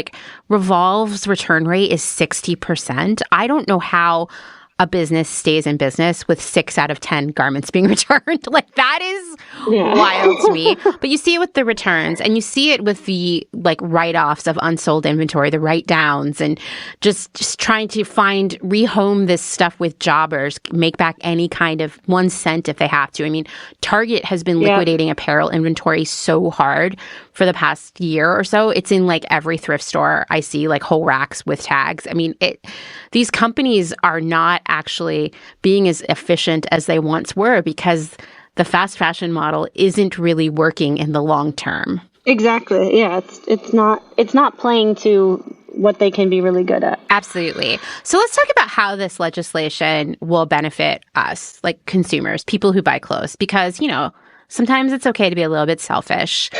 We already kind of touched on this, but will clothing become more expensive? In my experience, I do not think it will be, in a way that we'll notice. Yeah, so I think a couple of things. So one is, I do not, and even in the way that I shop, knowing the space, people ask me, what brands should I buy from that are really doing things well? And I'm I don't know. I don't have a good answer for you. Me neither. Yeah, buy the things that you are really going to wear, and don't worry about how it's marketed to you, because, knowing the claims, it's going to be really hard to back that up. So not having to have to go through that mental anguish. I know somebody was telling me they felt really guilty for buying one brand over another, and I think were probably talking to me to assuage their guilt, and which I did, because I was whatever the brand you actually bought from is on the inside doing a lot more than the one that you were feeling guilty not buying from, because they've done a better job of communicating sustainability. So I was there's so much messaging, and it's beyond requiring a PhD in sustainability to go shopping. It's more that it's impossible, even if you have a PhD in sustainability, because the disclosure requirements aren't there to be able to make an apples to apples comparison. So you don't have to deal with that anymore. It will just be the law has done that work for you, and you can just focus on what makes you feel good. So I think that's a big part. And then also, knowing that the clothing you're buying isn't contributing to the destruction of the planet, I think should feel pretty good. And also on the chemical management side, because the chemical management is both about how the chemicals are used in the manufacturing process and where they go, and making sure that they're not killing the fish in the rivers and manufacturing places, but also it's the chemicals that remain on the garments, and that there is a lot of emerging research on how much of these chemicals are entering our body, the impact, that is having. Alden Wicker does such a good job of reporting on that. But that is another major area that with the Fashion Act that would have to be addressed. So, we wouldn't have to have those concerns of like, is this clothing an endocrine disruptor? Is it carcinogenic? I think that's a really great plus on the consumer side as well.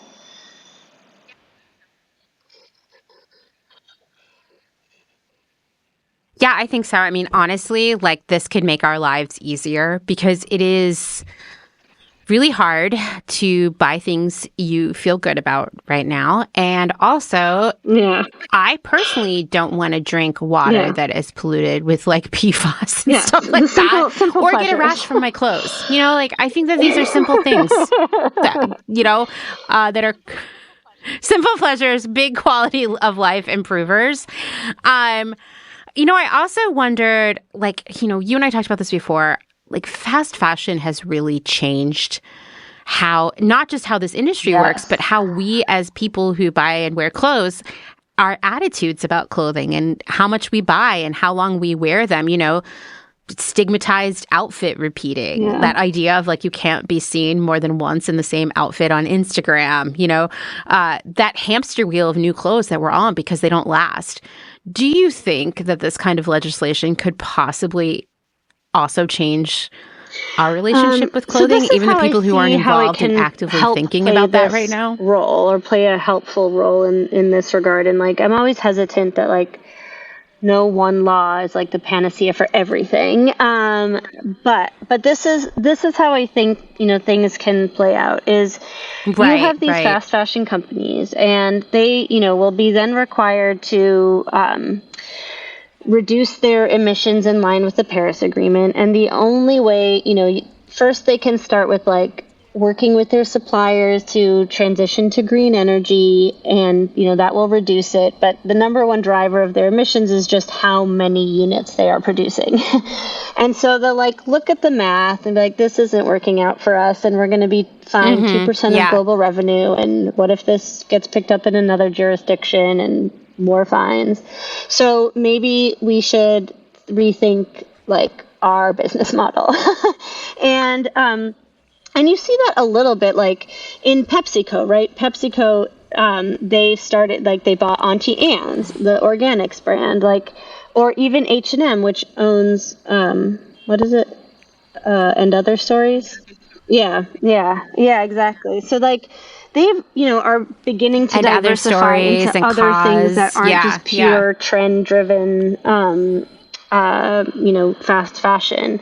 And so I think it would be looking at that and being like, this part of our, this brand of ours is not going to be successful within that regulatory framework. Let's, we should be leaning into, our costs, our, more timeless kind of styles and building brand around that. And then lo and behold, the marketing messages and all the, tons of marketing dollars are not being driven for us to like buy the newest thing. It will be like a marketing message of, look at how beautifully made this garment is, and that's why, we should be buying it.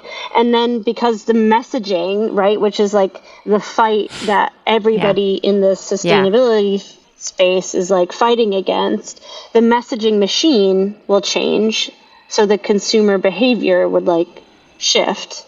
So I think that's how like it can play out, and therefore very much change consumer mindset on that, because there is this, I think it's such a myth that like consumers are driving this. It's not consumers driving this. It's the marketing dollars that are effectively impacting consumer behavior.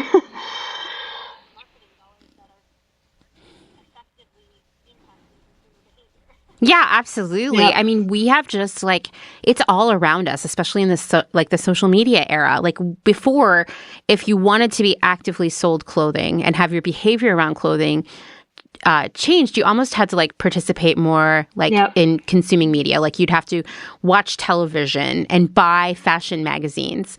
And now you can just log into Instagram to see what your friends are up to, and you will actively be marketed new clothing.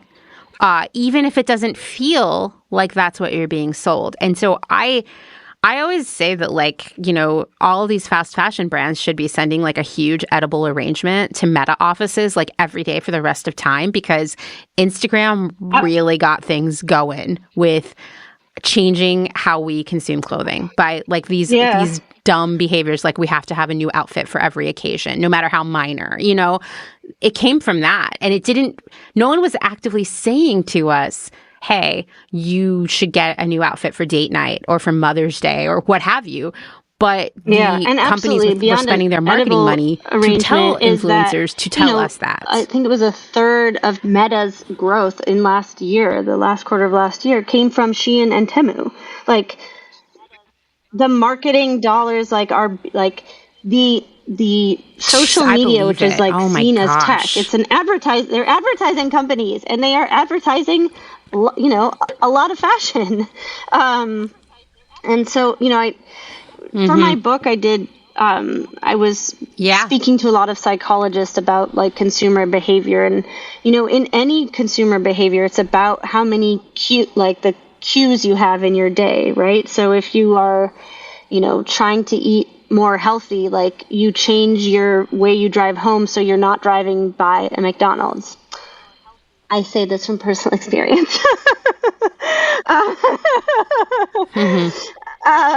And if you think of like, imagine it's the equivalent of like you are driving by a McDonald's every minute, all the time, because the cues are there every time you open your phone, every time you open your email, and there's like an email reminder, you know, like there's so many more cues throughout your day now to be like, buy this new thing, than there ever was like in any time in history.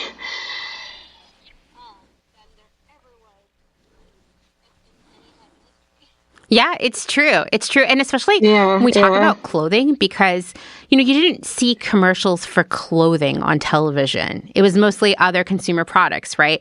And so if you wanted to be sold clothing or at least be exposed to marketing for selling clothing, you would have to buy a magazine. You know, so it was like you had to like intentionally sign on to be marketed to, I guess. And like those magazines were very effective. I mean, I remember in middle school, my grandma got me a subscription to all the teen magazines that existed.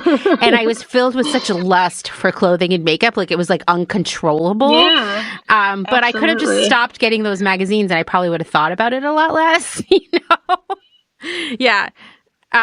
It also makes me think of like getting the American Girl catalog in the mail and never have heard of this brand ever, certainly not seeing it anywhere I went or on television, but suddenly being like, I want an American Girl doll with all the furniture and all the clothes and just like obsessing over it, you know? Didn't get one, but it was there. I was like, I wrote to them because they were really expensive. For free. So expensive. They were like, so expensive. They were like $300 in 2024 money. Like it's wild. They were trying to, you know, representing, you know, Americans, and I was like, I have curly hair, and I think I, you know, said I was Jewish or something, and I was like, there isn't a doll like that of that background, and they wrote back, and they're like, well, our American Girls, in very cursive, like handwriting, very curly whirly, they're like, our American Girls love like to get their hair curled, and they like, you know, tried to sell me on this like curling product. I was like, oh well, that didn't work.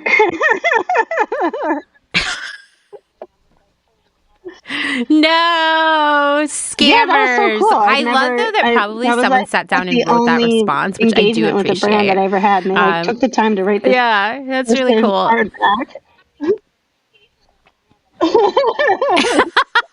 Seriously, like I don't even like comment on people's Instagrams. I can't imagine like writing a letter and then getting a letter back. Like how amazing is that? I think that we are, I mean, you can tell me what you think. Maybe I'm being falsely optimistic, but I do feel like we are at a big turning point right now. And I mean that in a good way, because I think so many more people are recognizing that this is This is a broken system that harms everyone in many different ways, and they're sick of it.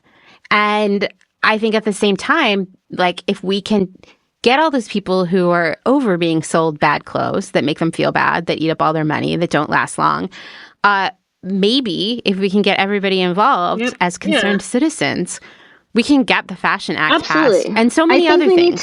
We need to normalize and being a concerned citizen. I think that's like across the board. Kind of like the thrust of this conversation is like that's. I know. I like that. Yeah. Right. I think so. I want a pin that says "concerned citizen" on it. Ooh. Yeah, seriously. I'm like working on some designs for some new Clotheshorse pins because I have some like events coming up where I'm going to give them to people, and they're made in the US and they're like recyclable. Excellent. I love it. And I was like, I don't know what they should say. So maybe one of them will say concerned citizen because I really like that. People always like want to, need to like have a crystal ball. I'm like, I don't know. It depends. Are the people that are listening to this going to show up with us? Like, then I feel optimistic. Are they not? Then I'm not optimistic. And it really is like, it's as a matter of fact as that. Like, are we going to, take the time, like, go reach out to the Fashion Act or, other initiatives like that are trying to pass laws, and, show up and have your voice heard? Then we totally have the power to change these things. It's how democracy works. Are we not going to do that? Then the laws won't change and we will go on the path we currently are. So it really is just up to us.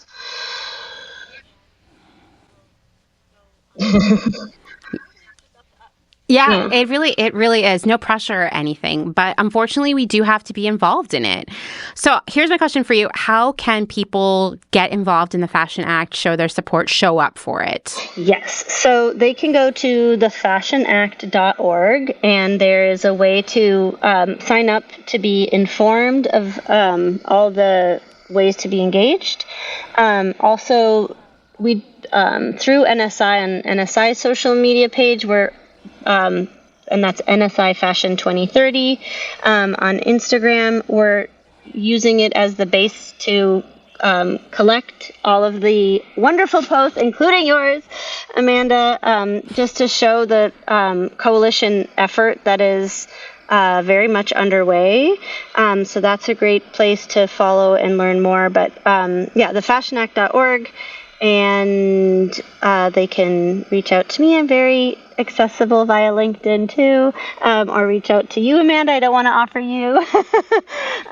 You can offer me. I will help out as much as I can. But yeah, I if there are folks that are listening that want to be in touch and be involved, either through LinkedIn to me or through thefashionact.org, and get on the email list that we always are updating on the ways to be involved, including specifically on May 7th coming up is the next lobby day we will have in Albany. And there are other activations that we'll have before then, but that is really, and you spoke about it before, Amanda, the best and most direct opportunity to be in front of legislators, to communicate with either your physical presence or with your voice, that this is a subject that matters. And I just want to say one other thing related to that is, again, in that bristling about being an advocate, you do not have to be an expert in this industry to show up and participate. Like, I think there is a lot of unnecessary gatekeeping around, like, I know more or I don't know enough. And we need everybody, all concerned citizens to show up. You're not going to be alone in a room with a legislator having to list off all the facts. Like, there will be plenty of those folks there. But just being there with your physical, presence. And, I think people that participated were surprised that, like, even just their lived experience, being concerned, is an important message. And it's not just about, like, getting the facts. It's also the stories of people just, like, expressing how this is stressful for them and they want legislators to take this up for them. Yeah, totally, totally. And, I think I'm glad that you brought that up because something that I hear a lot from people within this community, listeners of Clotheshorse, et cetera, is that they're afraid of posting something that is wrong or misstating something or just kind of like getting canceled. Yeah.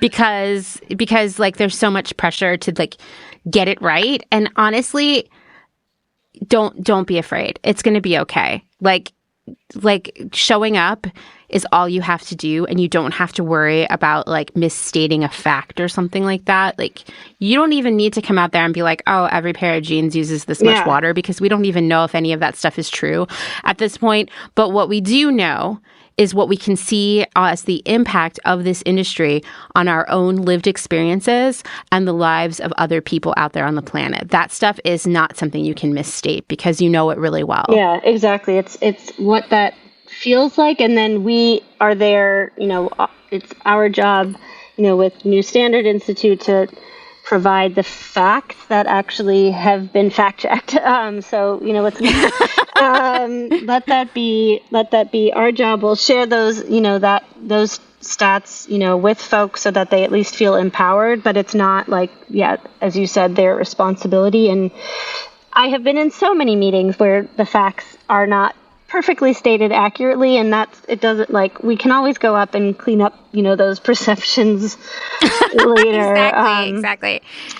It's the point is really just to show up with yourself, to say that this is something that matters to you. Yep. All right, well, that's all I really had for us to talk about today. Do you have any final thoughts or anything you think I missed? That was such a fun conversation. Yeah, it was great. I think we covered really good territory. I think so too. Thank you so much, Maxine. This was like so much fun. Thank you so much. Oh, this was so much fun. I want to hang out more. For sure.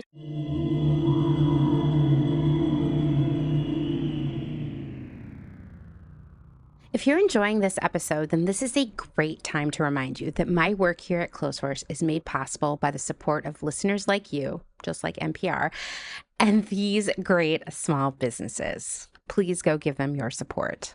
Blank Cass, or Blanket Coats by Cass, is focused on restoring, renewing, and reviving the history held within vintage and heirloom textiles. By embodying the love, craft, and energy that is original to each vintage textile as I transfer it into a new garment, I hope we can reteach ourselves to care for and mend what we have and make it last. Blank Cass lives on Instagram at _Cass, and a website will be launched soon at blankcass.com. Located in Whistler, Canada, Velvet Underground is a velvet jungle full of vintage and secondhand clothing, plants, a vegan cafe, and lots of rad products from other small sustainable businesses. Our mission is to create a brand and community dedicated to promoting self-expression, as well as educating and inspiring a more sustainable and conscious lifestyle, both for the people and the planet. Find us on Instagram at shop_velvetunderground or online at www.shopvelvetunderground.com. St. Evens is a New York City-based vintage shop that is dedicated to bringing you those special pieces you'll reach for again and again. More than just a store, St. Evens is dedicated to sharing the stories and history behind the garments. 10% of all sales are donated to a different charitable organization each month. New vintage is released every Thursday at wearstevens.com with previews of new pieces and more, brought to you on Instagram at wear_st.evens. That's Where St. Evens. Country Feedback is a mom and pop record shop in Tarboro, North Carolina. They specialize in used rock, country, and soul, and offer affordable vintage clothing and housewares. Do you have used records you want to sell? Country Feedback wants to buy them. Find us on Instagram at Country Feedback Vintage and Vinyl, or head down east and visit our brick and mortar. All are welcome at this inclusive and family-friendly record shop in the country. Republica Unicornia Yarns, handmade yarn and notions for the color obsessed, made with love and some swearing in fabulous Atlanta, Georgia by head yarn wench Kathleen. Get ready for rainbows with a side of giving a damn. Republica Unicornia is all about making your own magic using small batch, responsibly sourced, hand-dyed yarns and thoughtfully made notions. Slow fashion all the way down and discover the joy of creating your very own beautiful hand-knit, crocheted, or woven pieces. Find us on Instagram at Republica_Unicornia_yarns and at www.republicaunicornia.com. Picnic Wear, a slow fashion brand ethically made by hand from vintage and dead stock materials, most notably vintage towels. Founder Danny has worked in the industry as a fashion designer for over 10 years, but started Picnic Wear in response to her dissatisfaction with the industry's shortcomings. Picnic Wear recently moved to rural North Carolina, where all their sewing and accessories are now designed and cut, but the majority of their sewing is done by skilled garment workers in New York City. Their customers take comfort in knowing that all their sewists are paid well above New York City minimum wage. Picnic Wear offers minimal waste and maximum authenticity. Future vintage over future garbage. Cute Little Ruin is an online shop dedicated to providing quality vintage and secondhand clothing, vinyl, and home items in a wide range of styles and price points. If it's ethical and legal, we try to find a home for it. Vintage style with progressive values. Find us on Instagram at Cute Little Ruin. Is there a little bit of Italy in your soul? Are you an enthusiast of pre-loved decor and accessories? Bring vintage Italian style and history into your space with the Pewter Thimble. We source useful and beautiful things and mend them where needed. We also find gorgeous illustrations and make them print-worthy. Tarot cards, tea towels, and hand-picked treasures available to you from the comfort of your own home. Responsibly sourced from across Rome, lovingly renewed by fairly paid artists and artisans, with something for every budget. Discover more at thepewterthimble.com. Deco Denim is a startup based out of San Francisco, and it sells clothing and accessories that are sustainable, gender fluid, size inclusive, and high quality, made to last for years to come. Deco Denim is trying to change the way you think about buying clothes. Founder Sarah Mattis wants to empower people to ask important questions like, where was this made? Was this garment made ethically? Is this fabric made of plastic? Can this garment be upcycled? And if not, can it be recycled? Sign up at decodenim.com to receive $20 off your first purchase. They promise not to spam you and send out no more than 3 emails a month, with 2 of them surrounding education or a personal note from the founder. Again, that's decodenim.com.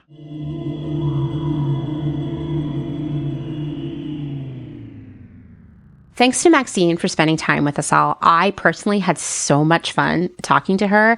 I hope you had as much fun listening to it. I hope you are feeling as excited and hopeful about the Fashion Act as I am. And I'm going to be sharing all of the links in the show notes that you will need to get involved. If you have more questions about how the Fashion Act works or how you can get involved or anything else, do not hesitate to reach out to me. If I don't have the answer, I will find someone that does.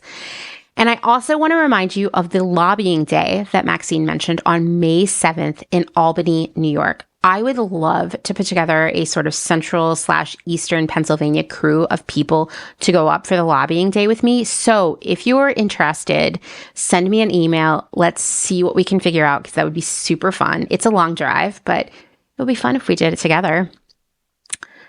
But that's not all. I have a few more community-related announcements/reminders to share with you all. I shared these all last week, but let's just go over it again. Number 1, just a reminder that episode 200 of Clotheshorse will be a live streaming extravaganza happening on Thursday, April 18th on YouTube. We will be filming and recording it live at the Candy Factory in Lancaster yesterday, and I mean Sunday, as this episode will be released on Monday. I shared an incredible promo reel for this episode made by the one and only Dustin Travis White. Please go check it out. We had a lot of fun shooting video all around Lancaster County this weekend to get you excited about episode 200. This episode will be part AMA, mean Ask Me Anything, and part retrospective. And that's where you come in. In fact, if you don't participate in this, I'm going to totally have to change the format of this show, and I just don't think it will be as fun. So please, because this episode will include video, we want to see videos from all of you sharing your favorite Clotheshorse episode, what you've learned along the way, or any other thoughts you have about slow fashion and why it matters to you. You can also just ask me a question. If video is not your thing, you can send a recorded audio message instead. We've received one so far. Let's get some more coming this way. If you really hate the sound of your voice, a feeling I also understand, believe it or not, even though I have to listen to it every week when I edit this episode, you can send me an email instead, and perhaps I or our very special top secret guest will read it out loud in, maybe a dramatic reading during the episode. If you want a hint as to who the special top secret guest is, I'll say 1, they are someone who appeared quite a few times in the early years of Clotheshorse. And 2, they are responsible for the creation of the Anti-Brunch Society, which I know is a major throwback. So for some of you longtime listeners, you might know who this guest is, and they are going to be coming down to Lancaster County to hang out during the episode, to kind of like answer all of your comments and chat on YouTube, and just talk about things with me as we move through the episode. Anyway, this is going to be a multimedia extravaganza. I'm really excited about it. Any videos or audio messages or emails must be submitted by April 1st because Dustin and I need time to edit and mix in preparation for the live episode. That is about 2 weeks away from today. Don't snooze. Get it to me so I stop panicking that no one's going to send anything. You can send your video or audio message to me via email, amanda@clotheshorse.world. No Instagram DMs, please. If it gets blocked by your email or you haven't heard back from me saying that I received it, it might mean that the file was too big. So you can upload it to like Google Drive or any other file sharing platform and just send me the link, share it with me, and I will download it. If you're feeling overwhelmed by submitting a whole video or a recording or even a full email, guess what? I have another option for you. You can submit a question using the link in the show notes. It's also in my Instagram bio, and I'm going to be pulling all those questions together to answer during the episode. So once again, just go throw it in that form. The link is in the show notes.